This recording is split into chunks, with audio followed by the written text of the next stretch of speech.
In the last video, we talked about the characteristics of the induction machine during different stages of operation, including the starting stage, the acceleration stage, the no load, and the under load conditions. Our descriptions about the processes were quite qualitative. We did not quantify many of our claims or statements. For example, when we were discussing the acceleration stage characteristics, we were saying that as the rotor bars cut the field more slowly, there is a reduction in both the amplitude and the frequency of the induced voltage. But in this statement, we did not really quantify the exact relation between the speed of the rotor and the frequency and amplitude of the induced voltage. But at the end of the last video, we did introduce a new concept, the slip, which will allow us to quantify many relations between mechanical properties, such as the rotor rotational speed, and electromagnetic properties, such as the voltage. The essence of the slip is actually the relative speed between the rotor, which is mechanically rotating, right, nr, that's the rotational speed of the rotor, and the revolving magnetic field generated from the three-phase alternating current in the stator, which is called the synchronous speed, or ns here, the synchronous speed, which is the speed of the rotating magnetic field. Right.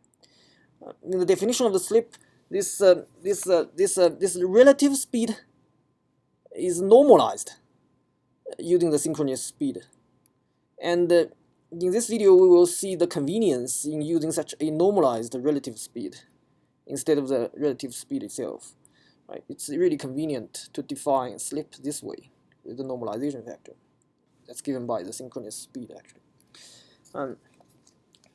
So in this video, we will try to find out what's actually how the frequency and amplitude of the induced voltage in the rotor are related to the slip or the relative velocity between the rotor and the rotating magnetic field, right? So let's first look at how the frequency of the induced voltage in the rotor is related to the slip, right? If we look at the expression for the synchronous speed, which is the rotational speed of the magnetic field induced by the three-phase alternating current, we immediately find that the synchronous speed ns is actually proportional to the frequency of the input alternating current, right? Inside the rotor, the opposite process happens. The rotating magnetic field is inducing an electric voltage with a frequency, say Fr. That's the frequency of the induced voltage in the rotor, right?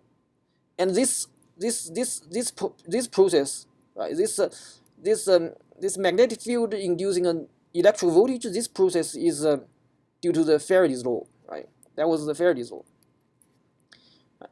But don't forget, remember that the magnetic field that was generated by the input three-phase alternating current, which was from the Ampere's law, is actually the same magnetic field that's actually inducing electric voltage in the rotor. It's the same field. It's the same magnetic field, right?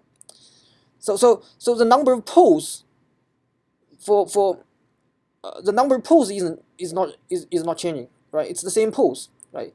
Because the magnetic field is the same, right? And both the Faraday's law, that's actually inducing the current or inducing the voltage in the rotor, and the Ampere's law, which is actually inducing the rotating magnetic field from the input AC current, both of them can actually be derived from the same set of Maxwell's equations. The Maxwell's equations are a set of differential equations that govern the electromagnetic processes. Any kind of electromagnetic processes are actually governed by the Maxwell's equations. And both the Faraday's law and Ampere's law can be derived from the same set of Maxwell's equations. So they must be mutually consistent with each other because they are sort of derived from the same set of Maxwell's equations. This linear relation between the rotational speed of the magnetic field and the frequency of the input alternating current is the result of the Ampere's law, right? It's a consequence of the Ampere's law, basically, right? And don't forget the Faraday's law is also should also be consistent. Should also be consistent with results from the Ampere's law, right? So the linear relation between the rotational speed of the magnetic field and the frequency of the induced voltage, or the inducing current, must also be consistent, right? So inside the rotor, the only thing that's actually different is actually the relative speed of the rotating magnetic field, right? It is not the synchronous speed anymore, but the synchronous speed is subtracting the speed of the rotor itself. So if we assume that inside the rotor, the same linear relation between the speed of the rotating magnetic field and the frequency of the induced alternating voltage and current still holds, we can obtain the relation between the relative speed between the rotor and the rotating magnetic field and the frequency of the induced voltage, Fr here, right? So this equation is basically a result of Faraday's law, right? What I'm claiming is that this equation should be consistent with this equation that's derived from the Ampere's law, right? And the constant of proportionality should be exactly the same. 120 is just a constant. P is the total number of poles per phase, right? So it's a property of the magnetic field, and the magnetic field is actually the same magnetic field. So the constant of proportionality should be also identical, right? So if this equation is true, then this equation must also be true, because Faraday's law and Ampere's law must be consistent with each other. And both of them are actually derived from the Maxwell's, can be derived from the Maxwell's equation, right? So if we have both equations, all we have to do is to divide them, divide both sides of the equations, right? So if we divide the right hand side, 120 divided by p is cancelled out. That's the constant. That's the constant of proportionality, right? Then on the right hand side we have Fr divided by Fs, right? And on the left hand side we have Ns subtract Nr divided by Ns, right?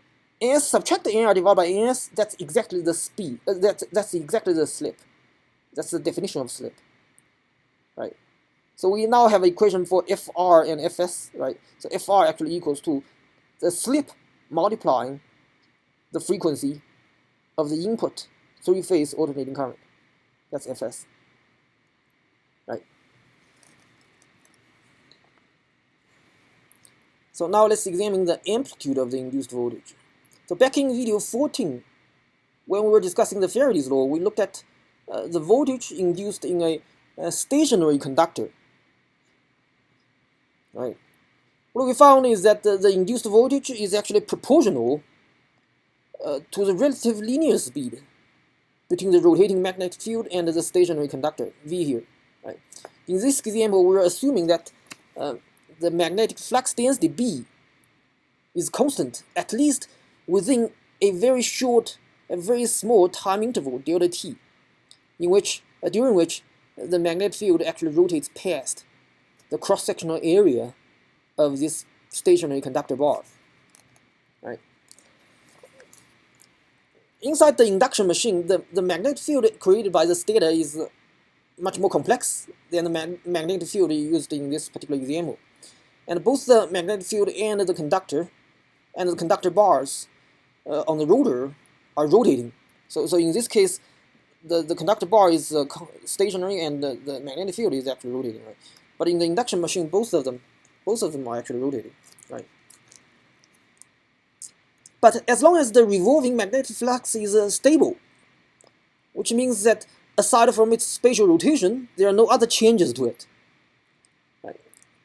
The induced voltage under this kind of condition, the induced voltage is still proportional to the relative linear speed, right? So even though the magnetic field is kind of a lot more complex in the induction machine than the example, but the result that we have derived from here is still applicable as long as the revolving magnetic flux is stable, right? So the induced voltage will still be proportional to the relative linear speed between the rotating magnetic field and the rotor, right? The linear speed equals to what? The linear speed equals to the radius times angular speed, right? The radius is constant inside the induction machine, so the induced voltage should be proportional to the relative angular speed, right? And the relative angular speed measured in either radians per second or some other unit should be proportional to the relative angular speed measured in revolutions per minute, or RPM, in here, right? So we have so the induced voltage is proportional to the relative speed measured in RPM, basically, right?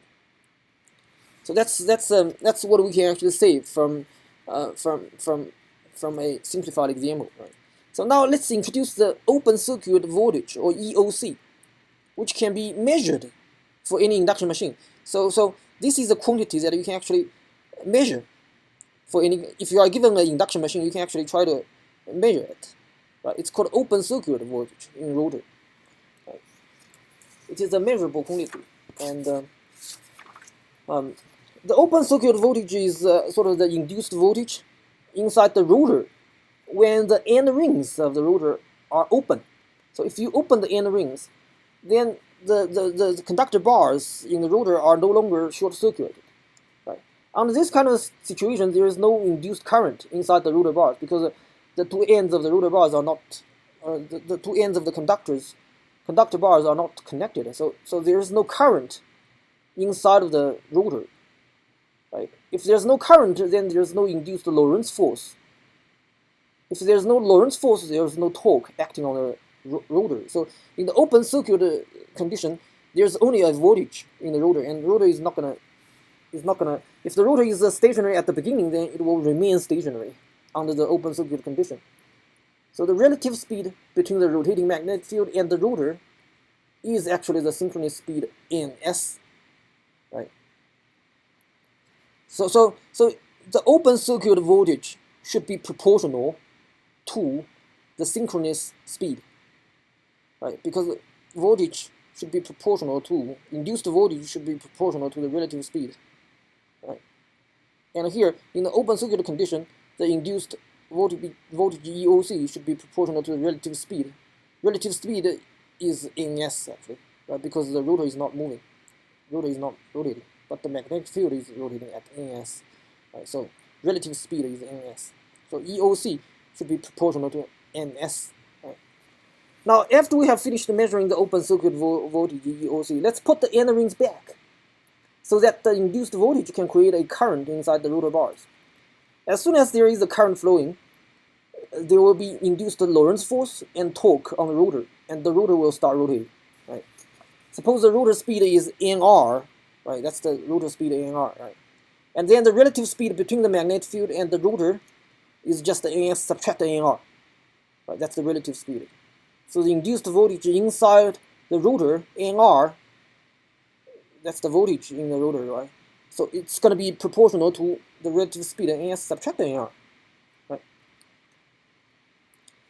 Again, the constant of proportionality, right? It's proportional, but there must be a constant of proportionality, right? And this constant depends only upon the magnetic field. And we have assumed that the magnetic flux is stable. So the constant of proportionality under the open circuit condition is identical to that when the rotor has a speed of nr, right? So now if we actually divide these two relations, these two equations, right, and considering that the constant of proportionality is actually identical in both cases, then what we find is that the ratio between the induced voltage ER and the open circuit voltage EOC equals to the slip S, right? And rearranging this equation, what we have obtained is that we obtain the expression for the amplitude of the induced voltage at slip S, right? So it equals to the slip multiplying the open circuit voltage, which can be measured, right? And both of these equations for the frequency of the induced voltage and the equation for the amplitude of the induced voltage are very, very important, right? Both of those equations are worth memorizing. And to reinforce our memory and also to introduce the different modes of operation of a common induction machine, let's work on an example that's actually derived from this particular book. Right? So in this particular example, we are given a 4-pole per phase, 3-phase induction machine working at 50 Hz of input power, input frequency. Right? So we are asked to calculate the frequency of the rotor, of the induced current inside the rotor for 4 different scenarios, basically, for 4 different cases. Right? The first case is when the rotor is at standstill. And then the second case is when rotor is turning at 500 RPM in the same direction as the magnetic field. And then the third case is the rotor is turning at 500 RPM in the opposite direction as the magnetic field.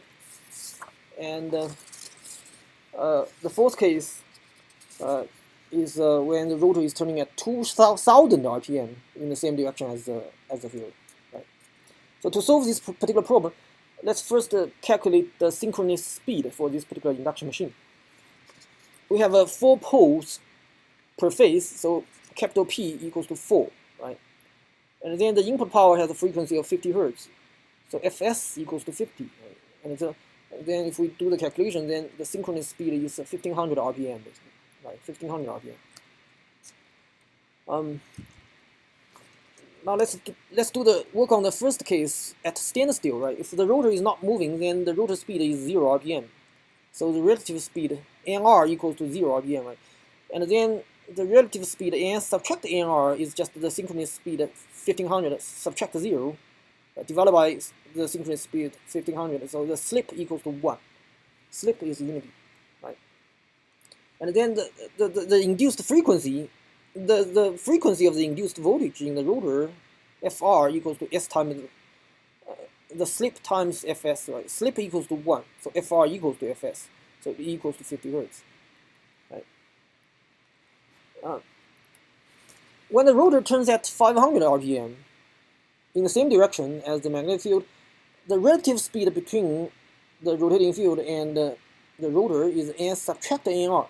It's 1500 subtract 500, and then divided by 1500, we get the slip. In this case, the slip equals to 2/3, right? And it's a number that's smaller than 1, actually. Right? This is actually the normal motoring mode of the induction machine, in which the power actually flows from the motor to the load, and that's the normal motoring operation. So the induction machine is working as a motor, basically, converting electricity to mechanical energy. And in this case, Fr still equals to S times Fs, right? So S equals to 2/3. Fs is 50 Hz, right? Just do the calculation. What you are going to get is 33.33 Hz. Right? That's the frequency of the induced voltage inside the rotor. Right?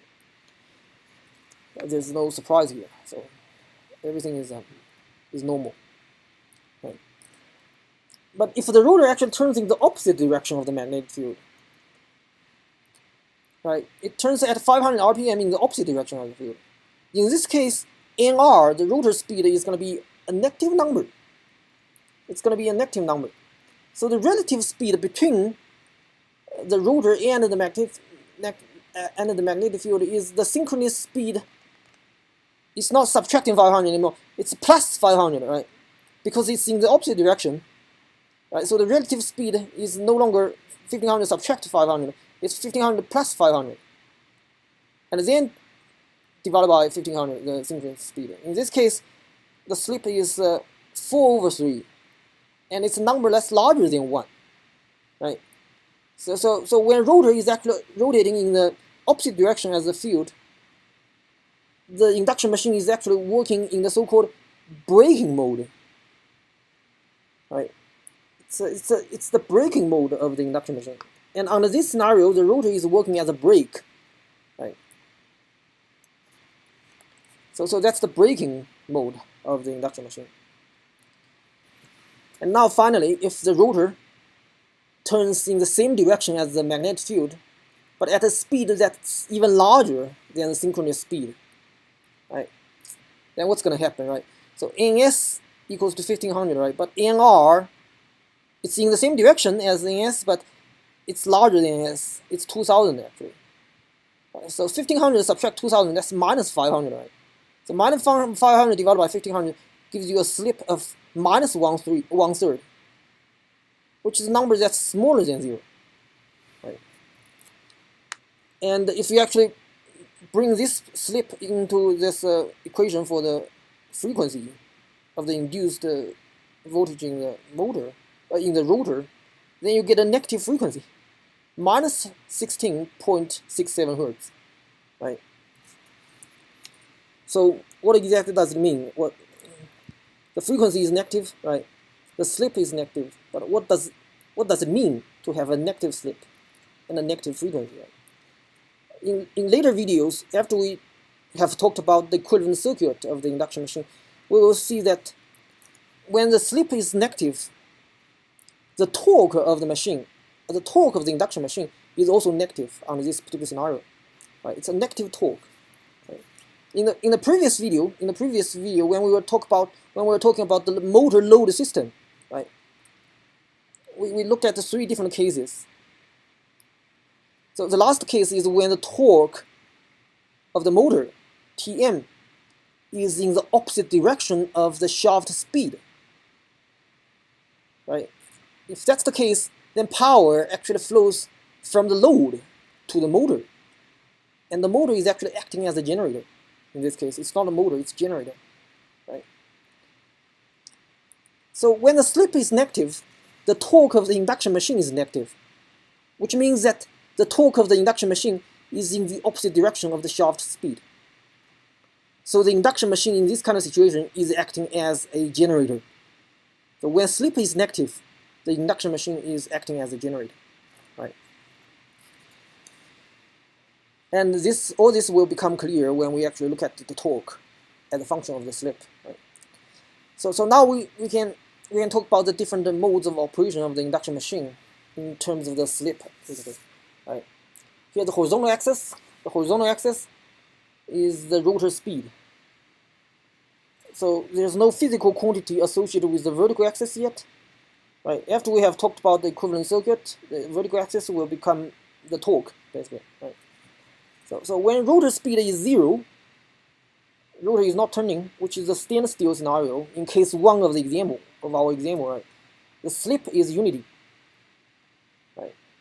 And then when the rotor speed is identical to the synchronous speed, ns, the slip is exactly 0.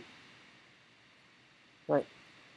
The normal motoring operation is when the rotor speed is between 0 and the synchronous speed. And in this range, the slip is between 0 and 1. And the case 2 of our previous example is within this range. And the slip equals to 2/3, right? 2/3. When the rotor speed is negative, which means that the rotor is turning in the opposite direction of the magnetic field, slip is larger than 1. And case 3 of our previous example is in this range. That's the braking range, right?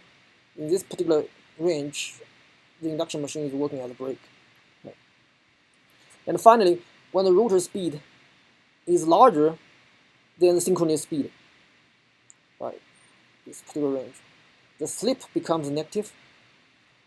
It's a negative slip. And in this particular range, the induction machine is working as a generator. And case 4 of the previous example is within this particular range.